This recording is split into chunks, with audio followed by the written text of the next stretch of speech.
A Tiger in the Zoo by Leslie Norris represents the tiger's contextuality in the jungle surroundings. Whether the tiger is contextual with regards to the zoo or not, whether the tiger is really relevant with regards to the zoo context or not, that the poem is going to reveal. But it seems like, in the manner the poet has represented the tiger, it is more relevant when it comes to the jungle. The very important another note with regards to the whole of the poem must necessarily be how the tiger has been represented. The tiger is very sharp. The tiger is a beast which practically can be seen from far. Definitely, we find vivid stripes. That is one of the very important visuals before us. We will be able to see the tiger, and then it is so vivid in its presence that definitely it can be traced separately. Its distinctive presence will also be talked about.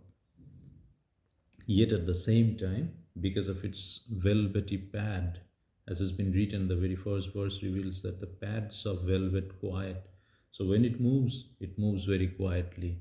When it moves, and also at the same time, very interestingly, we are in a position to see the tiger specifically. Seems like a royal person moves, seems like the king of the jungle moves, and from that very context, the whole of the topic is written. So let's read the poem.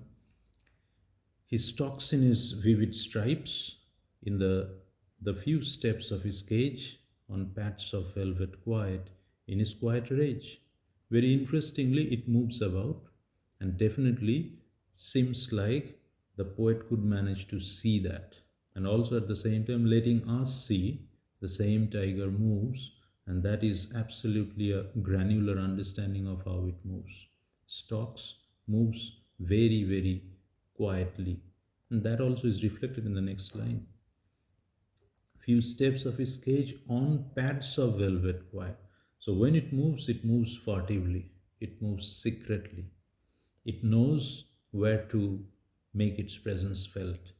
Until then, it is absolutely quiet, very measured, very controlled in its appearance, in its movement. And that is why it is written velvet quiet.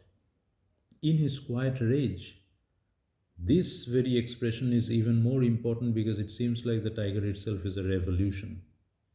The revolution is there, but that is very much suppressed. That's a controlled one.